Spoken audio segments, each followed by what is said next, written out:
ஆண்டவர் எங்கள் குரலை கேட்டார். கண்களை படைத்தவர் பாராதிருப்பாரோ? செவியை உண்டாக்கியவர் கேளாதிருப்பாரோ? நீர் காண்கிற தேவன், எங்கள் குரலை கேட்கிற தேவனாக இருக்கிறீர். ஆக்காரின் அழுக்குரலை கேட்டீர். சிறுவன் ஈசாக்கின் குரலை கேட்டு ஆட்டை அங்கு கொண்டு வந்து நிறுத்தினீர். சாரிபாத் கைம்பெண்ணின் பசியின் குரலை கேட்டு எலியாவை அனுப்பினீர். நயீர் கைம்பெண்ணின் துக்க குரலை கேட்டு அழாதே எனச் சொல்லி கண்ணீரை துடைத்தீர். தாவீதின் மகனை என்மேல் இரக்கமாயிரும் எனும் பெர்த்திமேயின் குரலை கேட்டீர். 38 ஆண்டுகளாய் பிணியிற்றிருந்த நோயாளியின் வேதனையை கண்டு சுகத்தை கொடுத்தீர். நான் நம்புகிறேன் என்று கதறிய தகப்பனின் விசுவாச குரலை கேட்டீர்.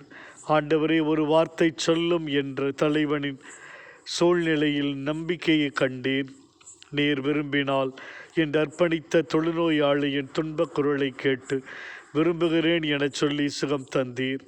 நீர் எங்கள் துயரங்களின் நிலைகளை, நோயின் வலிகளை, தனிமையின் நெருக்கடிகளை, துக்கங்களை எல்லாவற்றையும் காண்கிற தேவனாக இருக்கிறீர். ஆண்டவரே, எங்களுடைய எளிய குரலை கேட்டு எல்லா சுமைகளிலிருந்து விடுதலையை தந்து எங்களை வழிநடத்தும்படி வேண்டுகிறோம்.